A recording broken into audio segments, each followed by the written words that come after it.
I'm Anil Kumar. Welcome to my series of quadratic equations.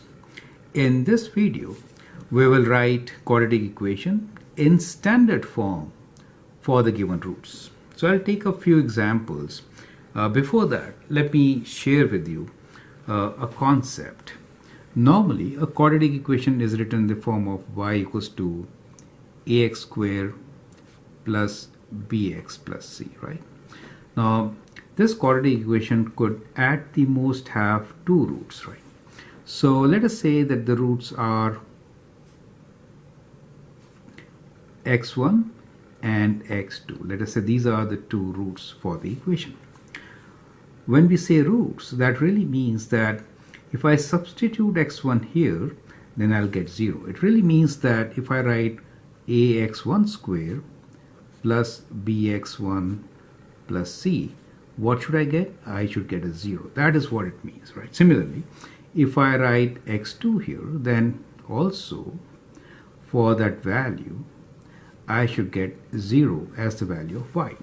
So these are the roots.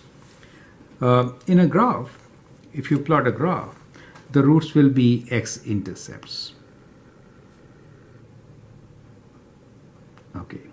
So in this discussion, we are talking about real numbers. Is it okay? Real roots.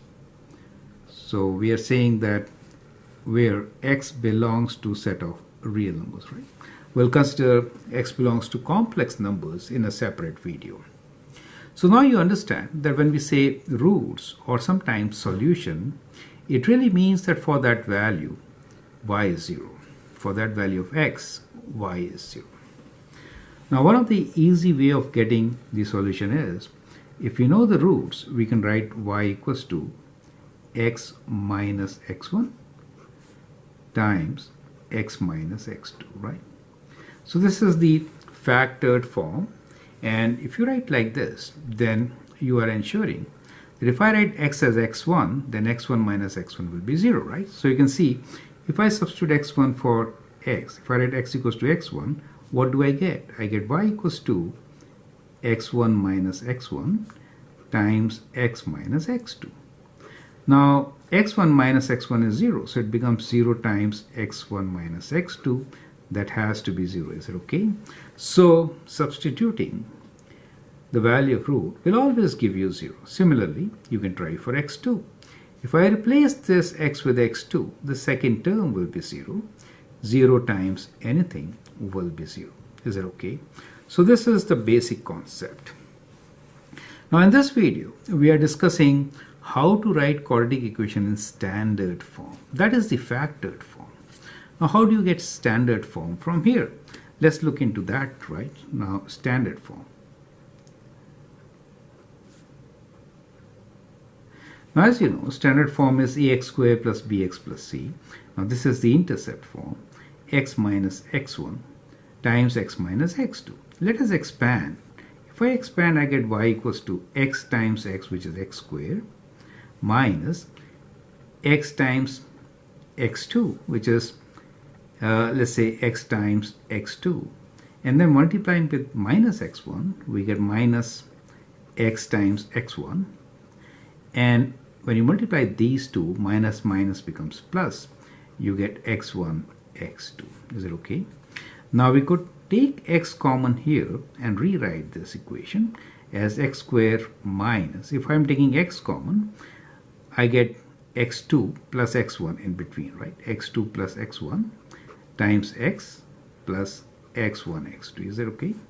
Now in this form, what you see, you find that this is product, right? And this is sum of roots.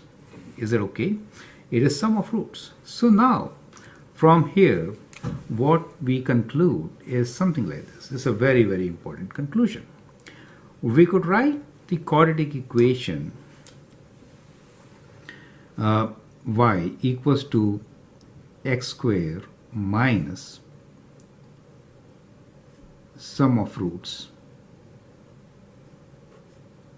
times x plus product of roots. Is that okay? So we could write any quadratic equation. If we are given the roots in standard form by writing sum of roots and product of root. Is that okay? So that is what we will explore in this particular video. Now, we'll take few examples. So example number 1, we will take roots which are different, right? Let's say x1 is equal to, let's say 5, and x2 is equals to, let's say minus 3. What is the quadratic equation when they are like this?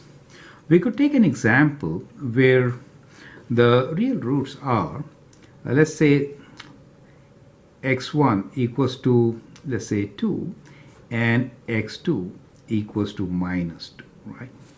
And let's take another example here where both the roots are same.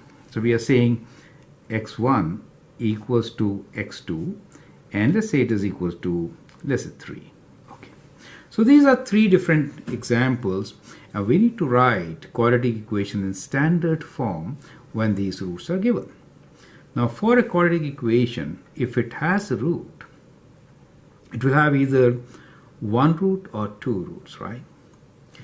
Now, can you write down the equation from the given formula? So it is y equals to x square minus sum. So we could write this here as y equals to x square minus sum of these two. What is the sum of these two? 5 plus minus 3. So I could write minus 3 x plus product of this, which is 5 times minus 3. Is it okay? So which gives us the equation as x square. 5 minus 3 is 2. So you get minus 2x. And when you multiply them, you get minus 15. So y equals to x square minus 2x minus 15 is the quadratic equation in standard form, which has the roots 5 and minus 3. You get an idea, right? In factored form, it was simpler. X minus 5 times x plus 3, right? And this saves a lot of time for you. So knowing this formula helps. Now let's look into the second example where x1 and x2 are plus and minus values. So what happens here? Let's see. So y equals to x squared minus sum of these two, that is 2 minus 2 times x plus product of these two, which is 2 times minus 2, right? So we get y equals to x squared, and that is 0, 2 minus 2. So the coefficient for x is 0, so that term is missing. We have x squared minus 4. Do you see that? As expected, we get y equals to x squared minus 4. It will have 2 solutions or roots which are plus and minus 2, right? So you could have written like this. So that's the standard form. The last one here is same roots. So we can write this as y equals to x squared minus the sum, which is 3 plus 3 times x plus the product, which is 3 times 3, right? So that gives you x squared minus 3 plus 3 is 6, 6x, and that gives you plus 3 times 3 is 9, right? That's a perfect square, right? So we get y equals to x squared minus 6x plus 9. So likewise, we can actually find the quadratic equation in standard form when the roots are given to us. Now sometimes it becomes difficult. Let me take a few difficult examples which we'll explore in the next video.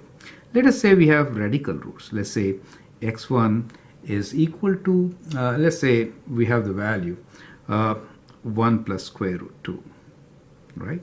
And the other root is x2, which is 1 minus square root 2. Right? They'll be kind of conjugates always. So that is one root, this is the other root.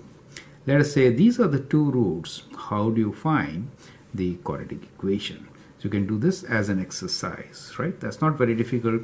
It will be x squared. Sum of these 2 roots will be, these will be 0, 1 plus 1 will be 2. So you should try this as an example, right? And product will be 1 minus square root 2 square, which is 2, right? So that should give you the answer. Let me write down the answer here. So we'll get y equals to x squared minus, when you add them up, right, this times this. So what do you have? We got 1 plus square root 2 plus 1 minus square root 2x. Is it okay? And then we write plus 1 plus square root 2, times 1 minus square root 2. Is it okay? So that is what you get. And if you simplify, you get x square minus. So square root 2 cancel out. You get 2, right? So you get plus minus 2x. And here, when you multiply a plus b times a minus b is a square minus b square. 1 minus 2. 1 minus 2 will give you minus 1, correct? So y equals to x square minus 2x minus 1 will be the standard form of quadratic equation when you have these radical roots.